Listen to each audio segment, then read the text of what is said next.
E aí, moçada, tudo bem? Espero que vocês estejam tranquilos e não tão bravos com essa postagem ser tão atrasada assim, né? É muito complicado, realmente, né? Dar o curso e gravar, ficar defasado assim. Eu sei que você que contou com a postagem talvez esteja meio bravo comigo, não fique, mas eu sei que eu estou devendo, então tentando colocar a casa em ordem. Hoje é dia de mais um aprofundamento em que a gente vai discutir um pouco mais sobre a ligação iônica e olhar ela mais a fundo, tá? Então, sem muita demora, hoje é um dia de falar de ligação iônica e por onde a gente vai passar, né? Primeiro a gente vai falar de eletroafinidade, que é uma propriedade periódica. Não comentada em sala, embora relevante, a gente vai olhar a fundo o que é ela. Depois a gente vai olhar para a estabilidade de composto iônico, aqueles que fazem ligação iônica, a partir do ciclo de Haber-Bohr, ou Born-Haber, olhar para essa quantidade, que é a variação de entalpia de rede, ou entalpia de rede, e depois a gente vai fazer comparação de energias reticulares. Bom, esse é o plano. Eu sei que algumas coisas aqui você nunca ouviu falar, a gente vai ver ao longo da aula, tá bom? Bom, eletroafinidade é uma propriedade periódica. Então, ó, só para estar aqui, é uma propriedade periódica. Assim como raio atômico, assim como eletronegatividade, ela é uma propriedade periódica, tá? Periódica. O que mede a eletroafinidade? Ela mede a estabilidade do ânion, que é o sujeito carregado com carga negativa, né? Então a gente quer ver quanto que um átomo quer ganhar elétron, vendo se o ânion dele é estável ou não, tá? Então essa é a ideia. Será que ele quer ganhar elétron? Bom, a eletronegatividade dá uma boa ideia disso, né? A tendência de roubar. E a gente está interessado agora em ver em quão feliz ele fica quando de fato ganha este elétron, tá? Então, da forma química de escrever isso é o seguinte: você tem um átomo que recebe elétron, ganha, rouba. Ele se torna X menos e por X menos ser mais estável que X, ele libera o excesso de energia que ele tinha, aquilo que ele libera, aquilo que ele ganha, né, por ser estável, o abaixamento de energia desse cara é liberado para o mundo na forma de energia. Então aqui ele está instável, quando ele recebe o elétron ele fica feliz e libera o excedente que ele estava tentando carregar. É como se um sujeito X estivesse com uma carga, como se ele estivesse na mochila com tijolos na mochila, né? E ele quisesse de alguma maneira se livrar desses tijolos. Aí aparece um sujeito mágico que ajuda ele a fazer isso. Aí ele fica com esse sujeito mágico e consegue se livrar daqueles tijolos que estavam atrapalhando ele. Essa é mais ou menos um paralelo, tá bom? Bem, essa liberação de energia é tão maior quanto mais estável for o íon X-. Então, se esse íon X- for muito estável, espera-se uma liberação de energia grande, né? Então a gente compara essas liberações e vê quem tem maior ou menor eletroafinidade, tá? Uma interpretação alternativa para essa ideia é o seguinte: olhar de trás para frente, né? Se você tem um sujeito X- e você taca nele uma certa energia, é possível transformá-lo em um sujeito não carregado e o elétron separado, ou seja, você está arrancando o elétron extra que ele tem aqui. A interpretação de trás para frente é basicamente ionizar, arrancar o elétron do X-. Então, ó, é a energia para ionizar, tirar elétron do ânion X-. Tá? Eletroafinidade é a medida desta energia, portanto, quem tem mais eletroafinidade tem o ânion mais estável. Bem, na tabela periódica, a tendência se comporta assim: a eletroafinidade é maior nesta porção da tabela periódica onde estão os ametais, aqueles caras que têm tendência de ganhar elétron, tá? Então a primeira coisa que a gente faz é a seguinte. A gente desconsidera gás nobre nesta análise, tá? Gás nobre não entra na análise de eletroafinidade.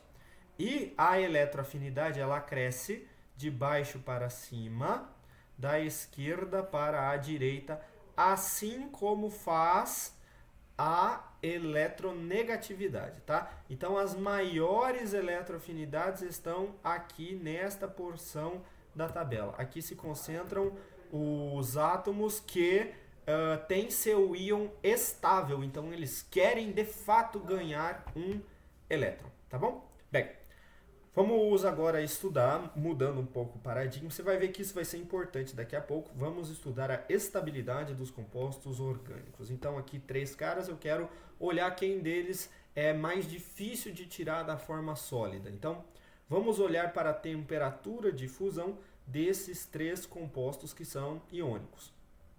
E aí a temperatura de fundir o NaCl é 800, do NaF 993 e do CaO ridiculamente maior, 2615. Tá? Então é muito complicado fazer o CaO virar líquido. Isto informa para a gente que na forma sólida devem aparecer forças muito grandes e intensas, de forma que eu preciso de muita energia para conseguir separar um íon do outro. Então, o que está escrito aqui embaixo tenta dizer isso. A razão para essa temperatura aqui ser tão alta, ser difícil de derreter, deve estar no cristal. O cristal deve proporcionar que os íons interajam entre si com uma intensidade muito alta. Bom, aqui você tem que saber que um composto iônico forma cristais. Isto aqui é um cristal. Tá? Então, compostos iônicos formam cristais. Então você tem aqui, por exemplo, o sujeito carregado positivamente, ó, e você tem o cara carregado negativamente, ó, eles estão muito próximos, ó, interagem de maneira muito forte. Então existe uma força de atração entre eles que mantém eles unidos nesse cristal. O positivo está sendo atraído por todos esses vizinhos dele, ele é fortemente atraído por todos os vizinhos. É isso que mantém a estrutura coesa, é isso que mantém esse cristal unido, tá? Então, compostos iônicos formam cristais. E esse cristal deve explicar razoavelmente por que a diferença entre as propriedades físicas desses 3 aqui. Bem, aí eu mostro para você uma tabela em que a gente tem um outro valor para ser avaliado, ó, e a gente olhou para o NaCl, para o NaF e para o MgO, né? E note o seguinte, ó, NaCl, que era a menor temperatura de ebulição, também apresenta a menor energia reticular, que é uma quantidade que você não conhece ainda. NaF, que é o intermediário, tem uma energia reticular intermediária.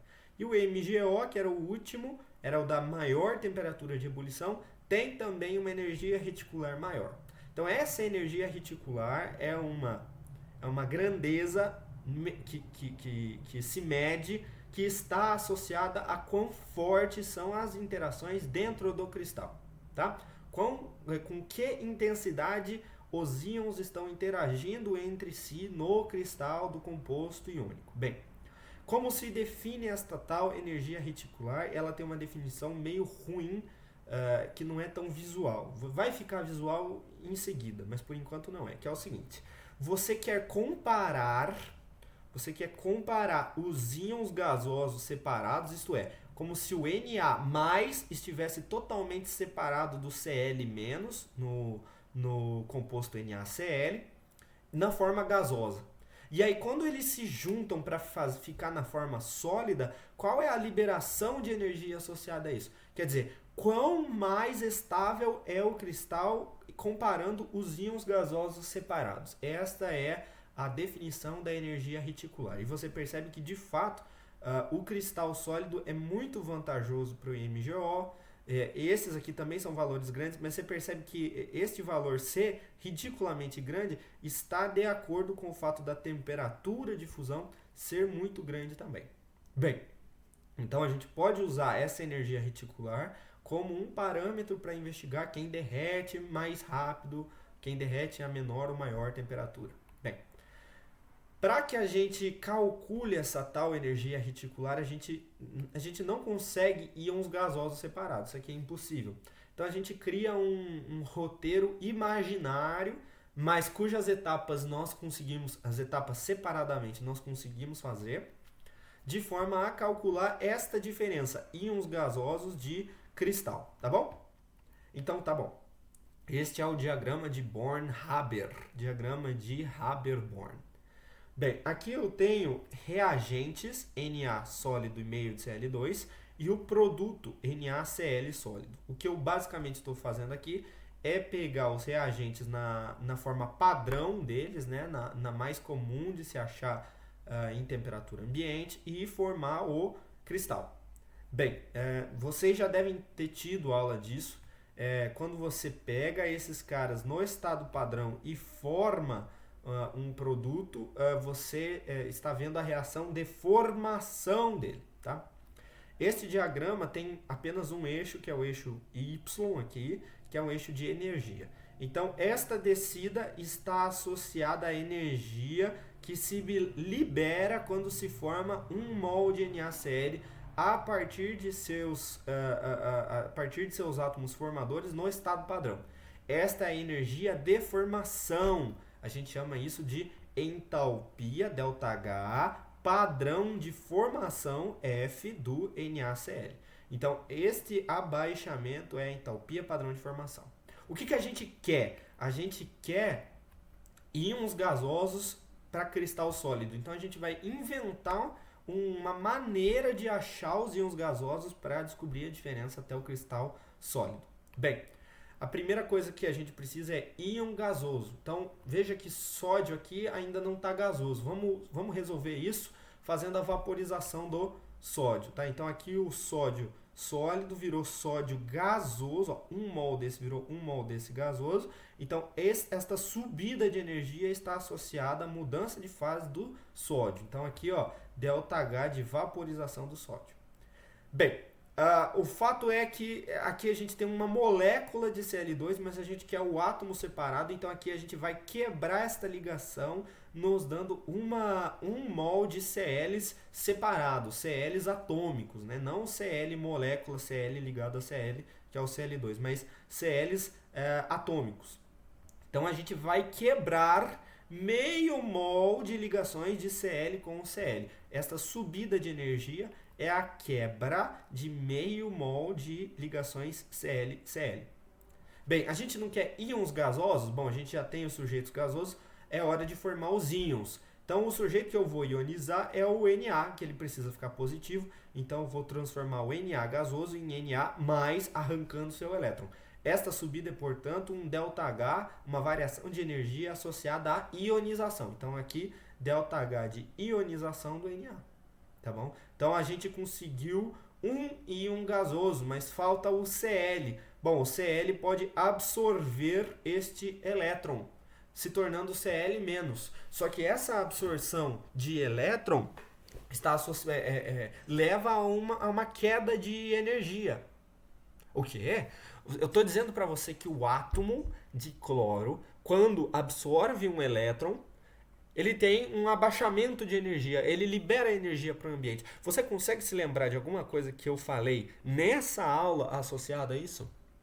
Pois é, eu estou falando de eletroafinidade. Eu estou falando de um átomo que, quando recebe elétron, libera energia, fica mais estável. Então, ó, só para você ver que a gente realmente falou disso, aqui, ó. Você tem um átomo que, quando recebe elétron, ele vira um íon e libera energia. Esta é a eletroafinidade. Portanto, o que acontece aqui é o seguinte: quando o cloro recebe este elétron, há um abaixamento de energia, e este abaixamento é a eletroafinidade do cloro. Pronto, tá? Então, aqui cai a eletroafinidade do cloro.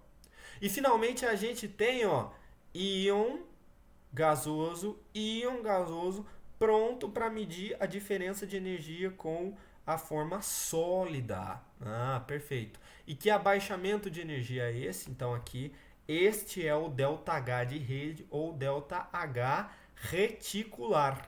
Tá? Este é o ΔH de rede, o ΔH reticular. E é tranquilo calcular ele a partir desses ΔH que a gente conhece. Por quê? Porque a gente sabe o seguinte, a gente sabe que esta altura aqui é idêntica a esta altura aqui. Isto é, se eu pegar o negativo do ΔH de formação, eu subo daqui a aqui. Aí eu somo o ΔH da vaporização, meio ΔH da quebra de Cl e um ΔH de ionização do Na, cheguei neste patamar. Eu vou obter um número. Este número precisa ser igual a o negativo do ΔH de rede mais o negativo da eletroafinidade. Tá? Então, fazendo esta igualdade, você calcula este parâmetro aqui, o ΔH de rede, ΔH reticular. Tá bom? É assim que se calcula este parâmetro. Bom, quais são os fatores que afetam este ΔH de rede? Bem, então aqui uma comparação, a gente tem LIF, LICl e LI iodo, e aqui o ΔH reticular a gente percebe que ele está diminuindo. Bem, Li é igual para todos, mas se a gente olhar para esses caras aqui, ó, olha o flúor, olha o Cl, olha o iodo. Ó. Se você lembrar das propriedades periódicas, você percebe que o raio atômico diminui neste sentido. Este sentido é o mesmo sentido que a energia de interação, né, a energia de rede, está aumentando. O que isso está informando para a gente? Basicamente o que está acontecendo é o seguinte, ó, força elétrica, eu escrevi assim, força elétrica, tem a seguinte expressão, né? K, carga 1, carga 2, dividido por distância ao quadrado. Só que quando eu estou diminuindo este raio, eu estou diminuindo esta distância entre as cargas, o que faz a força sentida por elas aumentar. Então, quando eu tenho um cristal assim, olha este cristal, esses raios são pequenos e olha este cristal aqui, ó. Olha este cristal aqui, ó. Estes raios são grandes. Aqui a força trocada é muito maior que aqui. Porque aqui em cima o raio é pequeno, o que proporciona uma força elétrica muito grande. Por isso que a energia reticular aumenta à medida que esse raio diminui. Resumindo, quanto menor o raio, maior a força elétrica, porque ela aumenta quanto mais próximos as cargas estão. E daí, maior a energia reticular. Então, a comparação entre eles está no raio atômico de flúor, cloro e iodo. Bem, e quando a gente olha para esses sujeitos aqui, MgCl2, MgO e SCN, a gente percebe um aumento grande na energia reticular, em especial no SCN, que é enorme, né? Bem, agora não adianta a gente querer olhar para o raio, porque tem uma coisa mais importante variando aqui, que é o seguinte, note as cargas de Mg e cada Cl tem carga menos 1. Aqui o Mg tem carga 2+, e o oxigênio tem carga 2-. Aqui o escândio tem carga 3+, e o nitrogênio tem carga 3-. Então, dentro do cristal, aparecem íons com cargas diferentes, o que não acontecia aqui. Aqui todas as cargas eram mais 1, mais 1, mais 1, menos 1, menos 1, menos 1. Então as cargas eram absolutamente idênticas, só o raio mudava, ele que explicava as coisas. Mas agora a carga varia. E se você lembrar bem, força é K, carga 1, carga 2 sobre raio ao quadrado. Ou seja, quanto maior as cargas, maior a força. Portanto, aqui quem influencia mais são as cargas. Quem tiver maior carga vai ter mais força elétrica. Se você reparar bem, quanto maior a carga dos íons, maior a energia reticular. E a explicação é esta, né? Quanto maior a carga do íon, maior a força elétrica que eles trocam. Portanto, é mais este cristal está mais fortemente coeso, né? Mais fortemente ligado, e por isso a entalpia de rede é maior, a energia reticular é maior. Bem, agora para você praticar, esta é uma questão de segunda fase que fala exatamente da aula de hoje.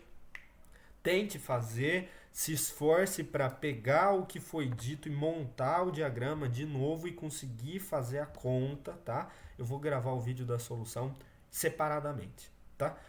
A letra B é muito interessante porque ele pede para você fazer uma comparação e você tem sim os argumentos em mãos para fazer essa comparação, tá bom? Então é isso, muito obrigado, até a próxima, valeu!